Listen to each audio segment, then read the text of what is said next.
নমস্কার, আমি অভিদীপ, আর আপনারা শুনছেন একটুখানি ভয়। আজকে আমি আপনাদের কাছে নিয়ে এসেছি আমার প্রচণ্ড প্রিয় একজন লেখকের একটি গল্প, হুমায়ুন আহমেদের সব যাত্রা। গল্পটা শুনুন, শুনে জানাবেন আপনাদের কেমন লাগলো। পুরোপুরি নাস্তিক মানুষের সংখ্যা এই পৃথিবীতে খুবই কম। ঘোর নাস্তিক যে মানুষ, তাকেও বিশেষ বিশেষ ক্ষেত্রে খুব দুর্বল দেখা যায়। আমি একজন ঘোর নাস্তিককে চিনতাম। তার ঠোঁটে একবার একটা গ্রোথের মতো হলো। ডাক্তাররা সন্দেহ করল cancer.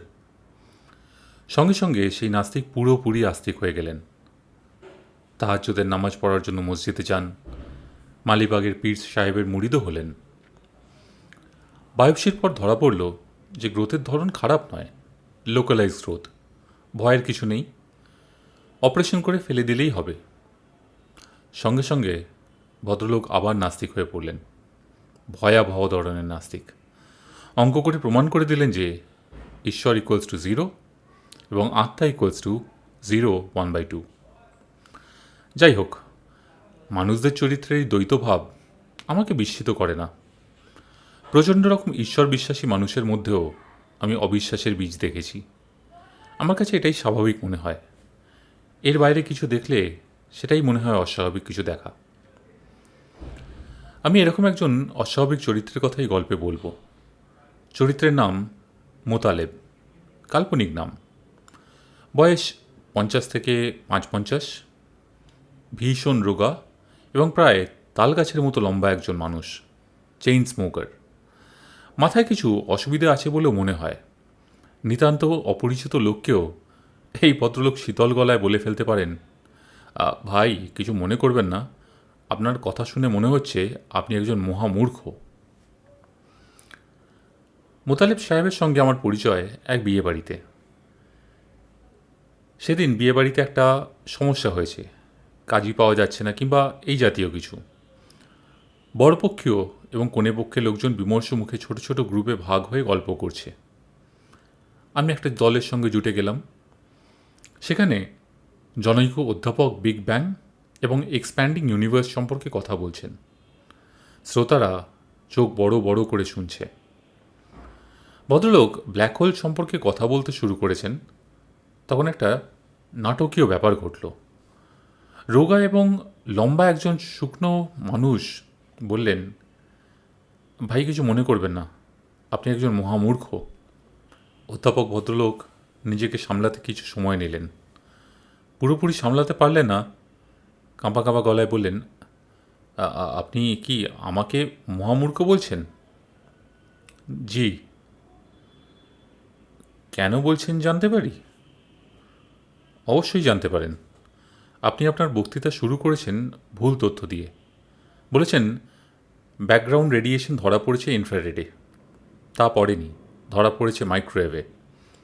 আয়নাইজেশনের general theory of relativity একটি স্বীকার্য হচ্ছে যে স্পেস এবং টাইমের জন্য বিগ ব্যাং সিঙ্গুলারিটিতে। আপনি বললেন ভিন্ন কথা। কোনো কিছুই না জেনে একটার সঙ্গে একটা মিলিয়ে কিসব উল্টোপাল্টা কথা বলছেন।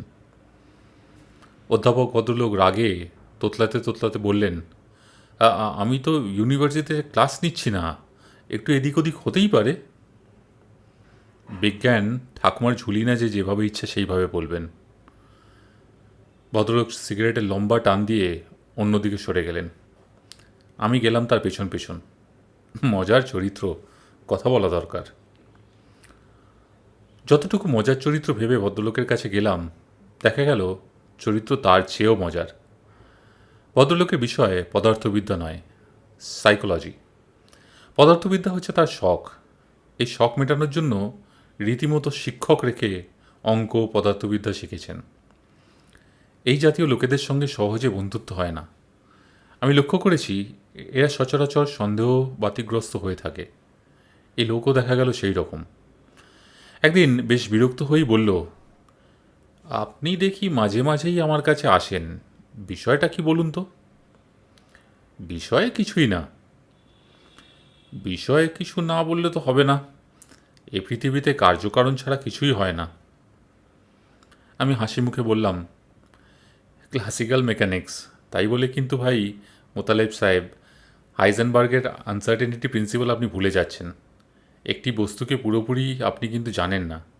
যখন অবস্থা জানেন তখন সঠিক গতি কী তা জানেন না। আপনার সঙ্গে কূটতর্কে যেতে যাচ্ছি না।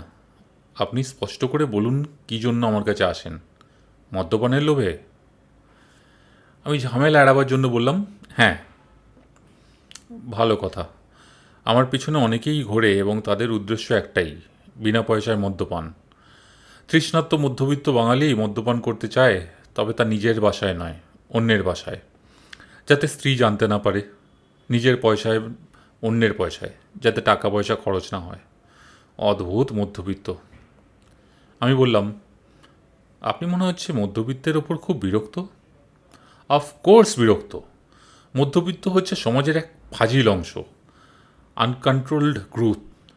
এই মধ্যবিত্তের প্রথম প্রেমের অভিজ্ঞতা হয় কাজিনের কাছে, প্রথম যৌনতার অভিজ্ঞতা হয় বাড়ির কাজের মেয়ের সঙ্গে, প্রথম মদ্যপানের অভিজ্ঞতা হয় অন্যের পয়সায়। এখন বলুন আপনি কি দেব? স্কচ, ক্লাব আছে, জিন আছে, ভদকা আছে, অনেক পদের হুইস্কি আছে।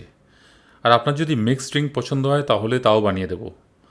ইউ নেম ইট, আইল মেক ইট।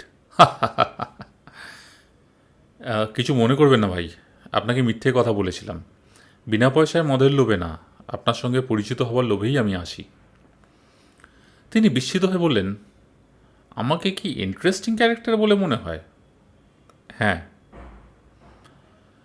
আমি এই নিয়ে 3বার বিয়ে করেছি, কোনো স্ত্রী আমাকে ইন্টারেস্টিং ক্যারেক্টার বলে মনে হয়নি। প্রথমজন অনেক কষ্টে 2 বছরের মতো টিকেছিল, বাকি দুজন 1 বছরও টেকেনি। না টেকায় আপনি মনে হচ্ছে খুশিই হয়েছেন। হ্যাঁ, হয়েছি। স্ত্রীরা স্বামীদের স্বাধীনতায় হাত দিতে পছন্দ করে। শুধু শুধু নানান বায়নাক্কা, মদ খেতে পারবে না, রাত জেগে পড়তে পারবে না, জুয়া খেলতে পারবে না। আরে কি মুশকিল, আমার সব কথায় কথা বলো কেন? আমি কি তোমার কোনো ব্যাপারে মাথা গলাই? আমি কি বলি নীল শাড়ি পরতে পারবে না, লাল শাড়ি পরতে হবে, হাই হিল পরতে পারবে না, ফ্ল্যাট স্যান্ডেল পরতে হবে? বলি কখনো? না, বলি না। আমি ওদেরকে ওদের মতো থাকতে বলি। আমি নিজে থাকতে চাই নিজের মতো, ওরা তা দেবে না। এই যে এখন একা একা বাস করছেন, আপনি কি মনে করেন আপনি সুখী? হ্যাঁ, সুখী। মাঝে মাঝে একটু দুঃখ ভাব চলে আসে, তখন মদ্যপান করি। প্রচুর পরিমাণেই করি। পুরোপুরি মাতাল হতে চেষ্টা করি, পারি না। শরীর যখন আর অ্যালকোহল অ্যাকসেপ্ট করে না বা করতে পারে না, তখন বমি করে ফেলে দেয়, কিন্তু মাতাল হতে দেয় না। কেন দেয় না, তারও একটা কারণ আছে। কি কারণ? বলবো, আরেকদিন বলবো। এখন বলেন কি খাবেন? আজকের আবহাওয়াটা ব্লাডি মেরির জন্য খুব আইডিয়াল। দেবো একটা ব্লাডি মেরি বানিয়ে? জিনিসটা স্বাস্থ্যের জন্যও ভালো, প্রচুর টমেটোর রস দেওয়া হয়। ভদ্রলোকের সঙ্গে আমার ভালোই খাতির হলো। মাসে 2 মাসে একবার তার কাছে যাই। বিচিত্র সব বিষয় নিয়ে কথা হয়, যেমন ঈশ্বরের অস্তিত্ব, অ্যান্টিম্যাটার, লাইফ আফটার ডেথ। ভদ্রলোকের নাস্তিকতা দেখার মতো, যা বলবেন বলবেন, কোথাও সংশয়ে কিছু রাখবেন না। আমার মতো আরও অনেকেই আসে, তবে তাদের মূল আগ্রহ জলযাত্রায়। একবার আমাদের আড্ডায় এক ভদ্রলোক একটি ব্যক্তিগত ভৌতিক অভিজ্ঞতার কথা বলেছেন। তার বক্তব্য ছিল এরকম: শ্রাবণ মাসে একবার তিনি গ্রামের বাড়ি যাচ্ছেন। বাড়ি স্টেশন থেকে অনেকটা দূর। সন্ধেবেলা ট্রেন এসে পৌঁছানোর কথা। পৌঁছতে পৌঁছতে রাত 9টা বেজে গেল। গ্রাম দেশে রাত 9টা মানে নিচুতি রাত। ঝড় বৃষ্টি হচ্ছে, স্টেশনে একটাও লোক নেই। একা একাই রওনা হলাম। কিছুদিন যাওয়ার পর দেখা গেল আমার আগে আগে কে যেন সাইকেল চালিয়ে যাচ্ছে। এতক্ষণ কাউকে দেখিনি, এখন এই সাইকেল করে কে যাচ্ছে? আমি বললাম, কে কে? কেউ জবাব দিল না। লোকটা এবার শুধু মুখ ফিরিয়ে তাকালো। সঙ্গে সঙ্গে চিনলাম।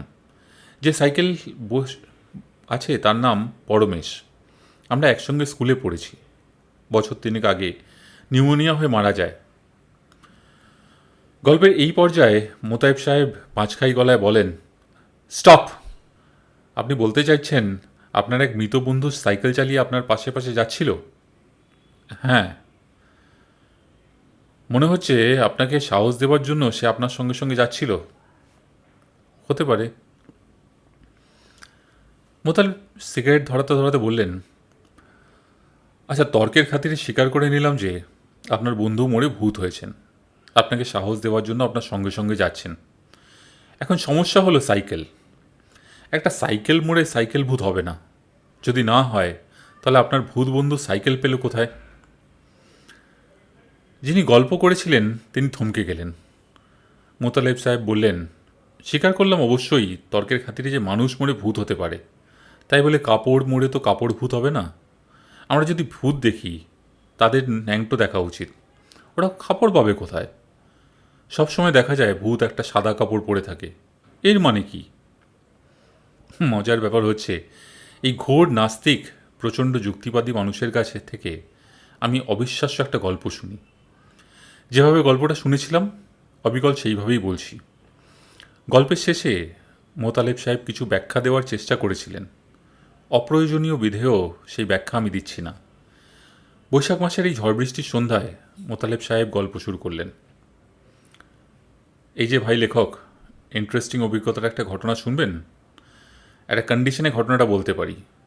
চুপ করে শুনে যাবেন, কোনো প্রশ্ন করবেন না, এবং ঘটনাটা বিশ্বাস করতে পারবেন না। বিশ্বাস করলে অসুবিধে কি? অসুবিধে আছে। আমার মাধ্যমে কোনো অবৈজ্ঞানিক ব্যাপার প্রচার পাবে তা হয় না, তা হতে দেওয়া যায় না। আপনি যদি ধরে নেন এখন যা শুনছেন তা একটা গল্প, মজার গল্প, তাহলে আপনাকে বলতে পারি। এই গল্পটি আমি কোথাও ব্যবহার করতে পারি? পারেন, কারণ গল্প উপন্যাসকে কেউ গুরুত্ব দেয় না, সবাই ধরেই নেয় এগুলো বানানো ব্যাপার। তাহলে বলুন, শুনি।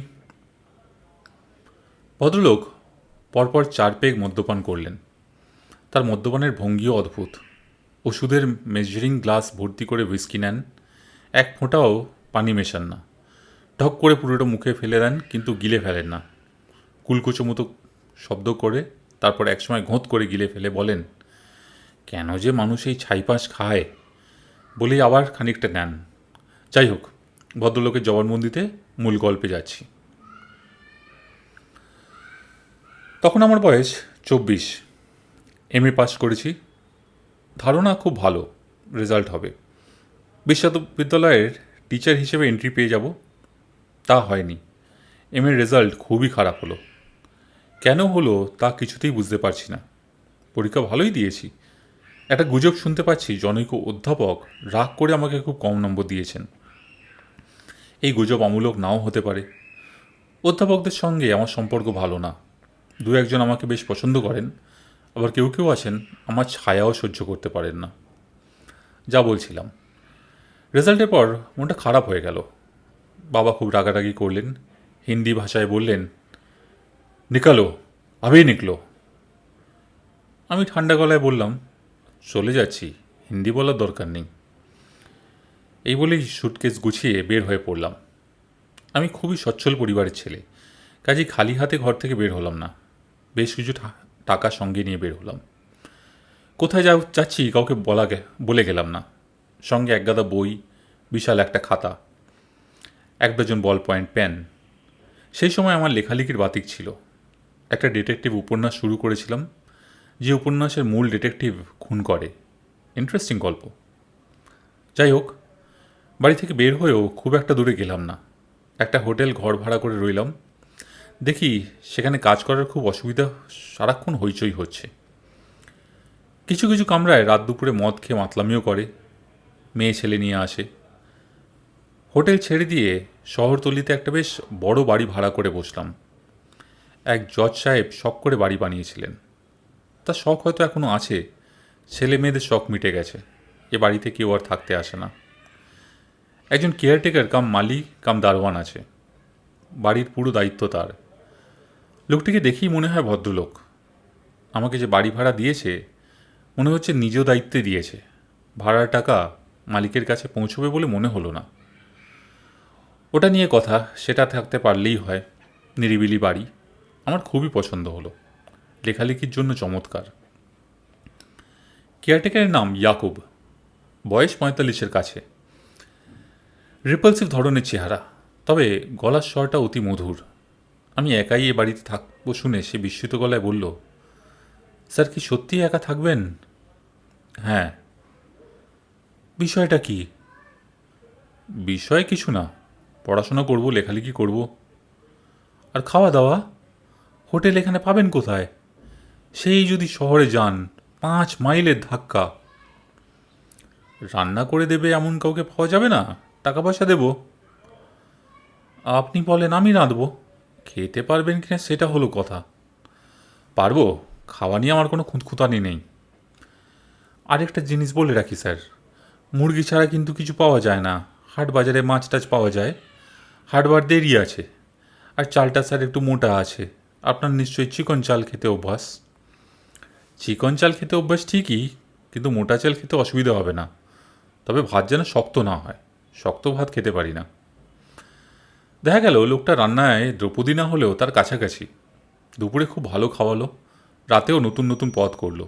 আমি বিস্মিত। রাতে খেতে বললাম, এত ভালো রান্না শিখলে কোথায়? ইয়াকুব গম্ভীর মুখে বলল, আমার স্ত্রীর কাছে শিখেছি, খুব ভালো রাঁধতে পারে। পারতো বলছো কেন? এখন কি পারে না? ইয়াকুব গম্ভীর হয়ে গেল। ভাবলাম নিশ্চয়ই খুব ব্যক্তিগত কোনো ব্যাপার, এখন আর প্রশ্নের জবাব পাওয়া যাবে না। তবে সহজেই নিজেকে সামলে নিল। সহজ স্বরে বলল, এখন পারে কি পারে না জানি না স্যার, আমার সন্দেহ থাকে না। কোথায় থাকে? জানি না কোথায় থাকে। ওর চরিত্র খারাপ ছিল, তার সাথে যোগাযোগ ছিল বিশ্রী অবস্থা, বলার মতো না। অনেক দিন দরবার করেছি কিন্তু লাভ হয়নি। তারপর 7 বছরের 2 মেয়ে ঘরে রেখে পালিয়ে গেছে, বুঝি দেখেন কত বড় হারামি। কতদিন আগের কথা? বছর 2। কোনো খবর পাওয়া যায়নি? মোড়লগঞ্জ বাজারে নাকি দেখা গিয়েছে। আমার কোনো আগ্রহ ছিল না, খোঁজ নিয়ে নেই। এতে জীবনের এই জাতীয় কেচ্ছা কাহিনী শুনতে সাধারণত ভালো লাগে না। আমার লাগলো না। আমাদের সারা জীবনে একান্তই সমস্যা আছে, সেই সব নিয়ে মাথা ঘামালে চলে না। কিন্তু ইয়াকুব মনে হলো কথা বলবেই। জীবনে বড় ভুল কি করেছিলাম জানেন স্যার? সুন্দরী বিয়া করেছিলাম, ডানা কাটা পরি বিয়া করেছিলাম। বউ খুব সুন্দরী ছিল, আগুনের মতো ছিল। আগুনে থাকলেই পোকামাকড় আসে, তাই হলো। আমার জীবন হলো অতিষ্ঠ। একদিন মোড়লগঞ্জের বাজারে গেছি, ফিরে এসে দেখি সদর দরজা বন্ধ। অনেকক্ষণ ধাক্কাধাক্কি করলাম, কেউ দরজা খোলে না। শেষে ধূপ করে জানলা দিয়ে লাফ দিয়ে কে যেন দৌড় দিল। আমি বউরে বললাম, এ কে? বউ বলল, আমি কি জানি কে। ইয়াকুব একের পর এক বউয়ের কীর্তি কাহিনী বলতে লাগলো। আমি একসময় বিরক্ত হয়ে বললাম, ঠিক আছে, বাদ দাও সব কথা। বাদ দিতে চাইলেও বাদ দেওয়া যায় না। 3 বার সালিল বলি, সালিতে ঠিক হলো বউয়ের তালাক দিতে হবে। তালাক দিলাম না, মন মানল না। তার উপর যমজ মেয়ে আছে। এর ফল হলো এই যে, স্ত্রী কোথায় আছে তুমি জানো না? যে না। মেয়ে তোমার সঙ্গে থাকে? জি। কী নাম মেয়েদের? যমজ মেয়ে হয়েছিল জনাব। তুহিন একজনের নাম, তুষার আরেকজনের নাম। নাম রেখেছিল মেয়ের মা।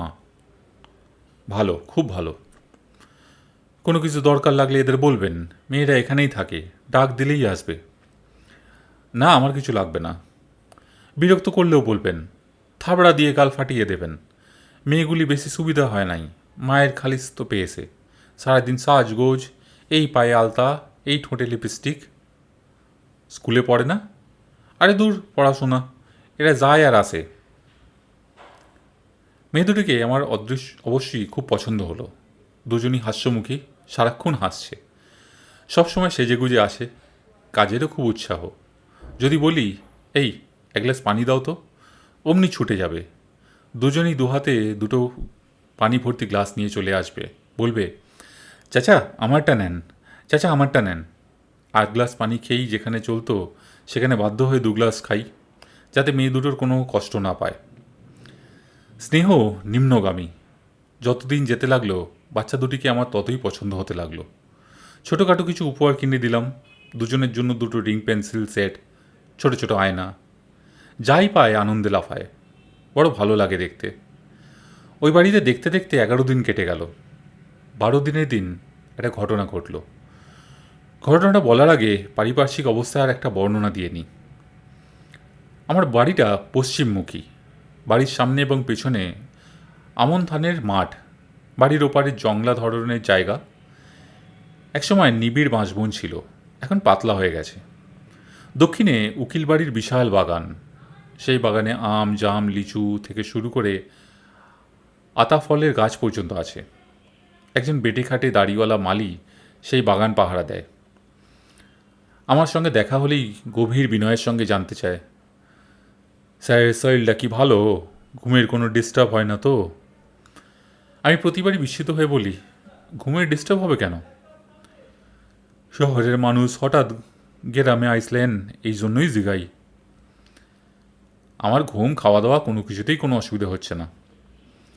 অসুবিধা হইলে কইবেন, ভয় ডর পাইলে ডাক দিবেন। আমার নাম বদরুল, আমি রাতে ঘুমাই না, জাগান থাকি। ঠিক আছে বদরুল, যদি কখনো প্রয়োজন বোধ করি তোমাকে ডাকবো।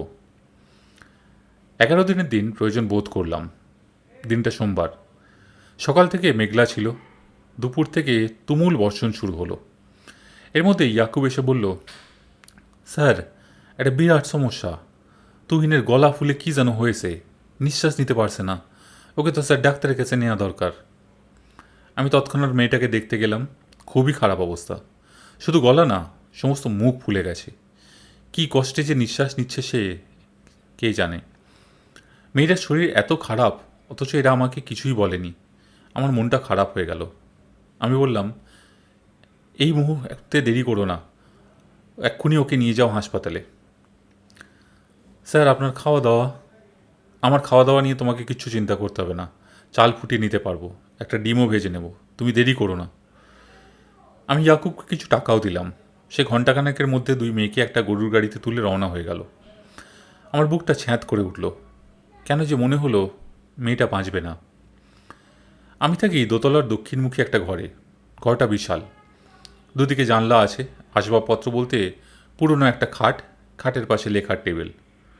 লেখার টেবিলে হারিকেন ছাড়াও মোমদানিতে মোমবাতি আছে। লেখালেখির জন্য শুধু হারিকেনের আলো যথেষ্ট নয় বলেই মোমবাতির ব্যবস্থা। কেন জানি সন্ধ্যের পর থেকে ভয় ভয় করতে লাগলো। বিছানায় বসে লিখছি, হঠাৎ মনে হলো কেউ একজন দক্ষিণের বারান্দায় নরম পায়ে হেঁটে যাচ্ছে। আমি কে কে বলতে হাঁটার শব্দটা থেমে গেল। আমি দুর্বল চিত্তের মানুষ নই, তবে যে কোনো সাহসী মানুষেরও কোনো কারণে বিশাল একটা বাড়িতে একা পড়ে থাকতে গেলে একটু অসুবিধে হয় বই কি। আমার কেমন অন্যরকম লাগতে লাগলো। সেই অন্যরকমটাও আমি ঠিক ব্যাখ্যা করতে পারছিলাম না। একবার মনে হচ্ছে পানির পিপাসা পাচ্ছে, আবার পর মুহূর্তে মনে হচ্ছে না, পানির পিপাসা না, অন্য কিছু। অনেক চেষ্টা করেও লিখতে পারলাম না। লেখার জন্য মাথা নিচু করতেই মনে হলো দরজার ফাঁক দিয়ে কেউ আমাকে দেখছে, তাকালেই সরে যাচ্ছে। দুবার আমি বললাম, কে কে বলেই লজ্জা পেলাম। কে কে বলে চেঁচানোর কোনো মানেই হয় না। এ সময় লক্ষ্য করলাম হারিকেনের আলো উজ্জ্বল হয়ে উঠল। তেল কমে এসেছে, এক্ষুনি হয়তো দপ করে নিভে যাবে। সবুজ রঙের বড় একটা বোতলে কেরোসিন তেল থাকে। সেই বোতলটা একতলার রান্নাঘরে। তাছাড়া মোমবাতি তো আছেই। আমি নিভু নিভু হারিকেন নিয়ে একতলায় নেমে গেলাম। চা বানিয়ে খাবো, হারিকেনে তেল ভরবো, রাতে খাবার কিছু এক করা যায় কিনা তাও দেখব। দেখলাম রাতে খাবার জন্য চিন্তিত হওয়ার কোনো কারণই নেই। ইয়াকুব ভাত রেঁধে রেখে গেছে। কড়াইয়ে ডাল আছে, ডিম আছে, ইচ্ছে করলেই ডিম ভেজে নেওয়া যায়। চা বানিয়ে খেলাম। ফ্লাস্ক ভর্তি করে চা নিয়ে দোতলায় উঠে এলাম। বারান্দায় পা দিতেই বুকটা ছ্যাঁত করে উঠল। মনে হলো সবুজ রঙের ডোরা শাড়ি পরা একটা মেয়ে যেন হঠাৎ দ্রুত সরে গেল। মেয়েটার চোখ দুটো মায়া মায়া, কিন্তু এই অন্ধকারে মেয়েটার চোখ দেখার কথা নয়। তাহলে এসব কী দেখছি? বৃষ্টির বেগ খুব বেড়েছে, রীতিমতো ঝড়ো হাওয়া দিচ্ছে। আমি আমার ঘরে আগের জায়গায় ফিরে এলাম। জানলা বন্ধ করে দিলাম। শোঁ শব্দ করা কিন্তু কমল না। ঠিক তখনই বজ্রপাত হলো, প্রচণ্ড বজ্রপাত। সাউন্ড ওয়েভের নিজস্ব একটা ধাক্কা আছে। এই ধাক্কায় মোমবাতির কিংবা হারিকেনের শিখা নিভে যায়। টেবিলের ওপর হারিকেনের আলো নিভে গেল। হঠাৎ চারদিক গাঢ় অন্ধকার। আমি তখন পরিষ্কার শুনলাম মেইলি গলায় কেউ একজন বলছে, আপনি বাইরে আসেন। আমি চেঁচিয়ে বললাম, কে? সেই আগের কণ্ঠ আবার শোনা গেল, ভয় পাইয়েন না, একটু বাইরে এসে দাঁড়ান। অল্প বয়স্ক মেয়ে মানুষের গলা, পরিষ্কার গলা। আমি আবার বললাম, কে? তুমি কে? কোনো জবাব পাওয়া গেল না। মনে হলো যেন ছোট্ট করে নিঃশ্বাস ফেলল। ঘরের দরজা একটু ফাঁক করল। আমি উঠে বারান্দায় চলে এলাম। বারান্দায় কেউ নেই, তো মনে হলো কেউ একজন বারান্দায় দাঁড়িয়ে আছে। সে চাচ্ছে কিছুটা সময় আমি বারান্দায় থাকি। ধূপ ধূপ শব্দ আসছে। শব্দ কোত্থেকে আসছে ঠিক বোঝা যাচ্ছে না। মনে হচ্ছে কোদাল দিয়ে কেউ মাটি কোপাচ্ছে। এই ঝড় বৃষ্টির রাতে কোদাল দিয়ে মাটি কোপাচ্ছে কে? আমি বারান্দার রেলিংয়ের দিকে এগিয়ে গেলাম। তখন বিদ্যুৎ চমকালো। বিদ্যুতের আলোয় স্পষ্ট দেখলাম দক্ষিণ দিকের বাঁশবনের কাছে কোদাল নিয়ে একজন মাটি কোপাচ্ছে। যে মাটি কোপাচ্ছে সে হলো আমাদের ইয়াকুব। কিন্তু ইয়াকুব এখানে আসবে কেন? ও তো মেয়েকে নিয়ে শহরে গেছে। বিদ্যুৎ চমক দীর্ঘস্থায়ী হচ্ছে না। একবার বিদ্যুৎ চমকাচ্ছে আর আমি তাকে দেখছি। সে খুব ব্যস্ত হয়ে মাটি কোপাচ্ছে, গভীর গর্ত করছে। সে কি কবর খুঁজছে? পাশে কাপড় দিয়ে মোড়া লম্বা ওটা কি? পরিষ্কার কিছু দেখছি না। বিদ্যুৎ চমকাচ্ছে তখনই শুধু দেখছি। বুঝতে পারছি এটা বাস্তব কোনো দৃশ্য নয়। এই দৃশ্যের জন্ম আমার চেনা জানা জগতে নয়, অন্য জগতে, অন্য সময়। আমি বারান্দায় দাঁড়িয়ে থরথর করে কাঁপছি। মুষলধারে বর্ষণ হচ্ছে, বিদ্যুৎ চমকাচ্ছে। আমি ইয়াকুবকে দেখছি। সে অতি ব্যস্ত, সে অতি দ্রুত কবর খুঁজছে। কার কবর? সবুজ কাপড়ে মোড়া একটা মৃতদেহ পাশেই রাখা। বৃষ্টির পানিতে তা ভিজছে। এটাই কি তার স্ত্রীর মৃতদেহ? কি আশ্চর্য! হাত পাঁচেক দূরে বাচ্চা দুটো বসে আছে। এরা এক দৃষ্টিতে মৃতদেহটার দিকে তাকিয়ে আছে। যে রূপবতী স্ত্রী পালিয়ে যাওয়ার কথা ইয়াকুব বলে, এই কি সেই মেয়ে? এই মেয়েটাকে কি সে হত্যা করেছিল? হত্যাকাণ্ডটি কি আবার ফিরে এসেছে? আমি দেখেছি। ইন্দ্রিয়ের অতীত কোনো একটা দৃশ্য ইন্দ্রিয়গ্রাহ্য হয়ে ধরা পড়ছে আমার কাছে। আমি আমার এই জীবনে কোনো অতিপ্রাকৃতিক বিষয়ে স্থান দিইনি। আজ আমি এটা কি দেখছি? ভদ্রলোক এইখানে গল্প শেষ করলেন। আমি বললাম, তারপর? তারপর কি হলো? তিনি বিরক্ত হয়ে বললেন, আপনাকে একটা ভয়াবহ অভিজ্ঞতার কথা বলতে চাচ্ছিলাম, বলা হলো। এর আর তারপর বলে কিছু নেই। আপনি এই দৃশ্যটা দেখলেন, তারপর কি করলেন? আপনি হলে কি করতেন? আমি হলে কি করতাম সেটা বাদ দিন, আপনি কি করেছেন সেটা বলুন। দাঁড়ান, আরও খানিকটা অ্যালকোহল গলায় ঢেলে নিই, তা না হলে বলতে পারবো না। ভদ্রলোক ঢকঢক করে অনেকটা কাঁচা হুইস্কি গলায় ঢেলে নিলেন। দেখতে দেখতে চোখ রক্তবর্ণ হয়ে গেল। তিনি স্থির গলায় বললেন, আমি সেদিন যা করেছিলাম একজন বুদ্ধিমান যুক্তিবাদী মানুষ তাই করবে। আমি ছুটে গিয়েছিলাম যেখানে প্রচণ্ড ভয়াবহ ঘটনাটা ঘটছে, তার মুখোমুখি এসে দাঁড়াল মানুষ ভয়ে থাকে। এই জাতীয় এক জাতীয় এনজাইম মানুষের শরীরে রিলিজ হয় যখন মানুষ খুব ভয়াবহ কোনো ঘটনার সম্মুখীন হয়।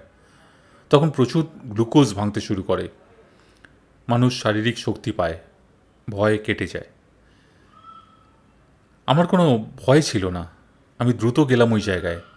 কাদায় পানিতে মাখামাখি হয়ে গেলাম। তারপর তারপর কি দেখলেন? কি আর দেখব? কিছুই দেখলাম না। আপনি কি ভেবেছেন গিয়ে দেখব ইয়াকুব তার স্ত্রীর ডেড বডি নিয়ে বসে আছে? না, তা ভাবিনি। নেচার বলুন বা ঈশ্বর বলুন বা প্রকৃতি বলুন, এরা কোনো রকম অস্বাভাবিকতা সহ্য করে না। এই জিনিসটা খেয়াল রাখবেন। কাজেই আমি কিছুই দেখলাম না। বৃষ্টিতে ভিজলাম, কাদায় মাখামাখি হলাম। আমার জেদ চেপে গেল। পাশের বাগানের মালিককে ডেকে এনে সেই রাতেই জায়গাটা ঘুরলাম। কিছুই পাওয়া গেল না। পরদিন থানায় খবর দিলাম। পুলিশের সাহায্যে আবারও খোঁড়াখুঁড়ি করা হলো, কিন্তু পাওয়া গেল না। সবার ধারণা হলো আমার মাথা খারাপ হয়ে গেছে। আমার বাবা খবর পেয়ে এসে আমাকে নিয়ে গেলেন। দীর্ঘদিন ডাক্তারের চিকিৎসা থেকে সুস্থ হয়ে উঠলাম। শুনে অবাক হবেন, এই দীর্ঘদিন পর মাসখানেক আমি ঘুমোতে পারতাম না। গল্পটা কি এখানেই শেষ, না আরও কিছু বলবেন? না, আর কিছু বলবো না ভাই। আগেই তো বলেছি এটা কোনো ভৌতিক গল্প না। ভৌতিক গল্প হলে দেখা যেত ইয়াকুব বউটাকে মেরে ওইখানে কবর দিয়ে রেখেছে। ভৌতিক গল্প না বলেই এটা সত্যি হয়নি। তবে ওই বাড়ি আমি কিনে নিয়েছি। বর্ষার সময় প্রায়ই এখান থেকে একা একা রাত্রি যাপন করি। আমার দৃঢ় বিশ্বাস ওই রাতের ঘটনা আংশিকভাবে আমি দেখেছিলাম। নিজের ওপর কন্ট্রোল হারিয়ে ফেলেছিলাম বলে বাকিটা দেখতে পারিনি। কোনো একদিন বাকিটা হয়তো দেখব। ইচ্ছে করলে আপনিও আমার সঙ্গে আসতে পারেন। আপনি কি যাবেন? না, আমার ভূত দেখার কোনো ইচ্ছে নেই। আপনার ওই মালি, ইয়াকুব নাকি কি যেন নাম, ও কি এখনও ওই বাড়িতেই আছে? হ্যাঁ, আছে। সে আপনার ঘটনা শুনে কি বলল? এটাও একটা মজার ব্যাপার। সে কিছুই বলে না, হ্যাঁও বলে না, নাও বলে না, চুপ করে থাকে। ভালো কথা, এতক্ষণ যে আমাদের ড্রিঙ্কস দিয়ে গেল, কাজু বাদাম দিয়ে গেল, তার নামই ইয়াকুব। তাকে আমি সবসময় কাছাকাছি রাখি। আপনি কি তার সঙ্গে কথা বলবেন? ইয়াকুব, এই ইয়াকুব। শেষ হলো আজকের গল্প শবযাত্রা। আপনাদের গল্পটা কেমন লাগলো জানাবেন। আর অন্য কোনো গল্প শুনতে হলে কমেন্টে সেই গল্পের নাম জানাবেন। আপনারা নিজেরা যদি এরকম গল্প লিখে থাকেন, আমি খুব খুশি হব যদি আপনারা সেই গল্প আমায় পাঠান, আর আমি এই চ্যানেলে সেই গল্প পাঠ করে শোনাবো। যে গল্পের মধ্যে একটা থ্রিলার সাইকোলজিক্যাল এলিমেন্ট আছে। শুনতে থাকুন, একটুখানি ভয়।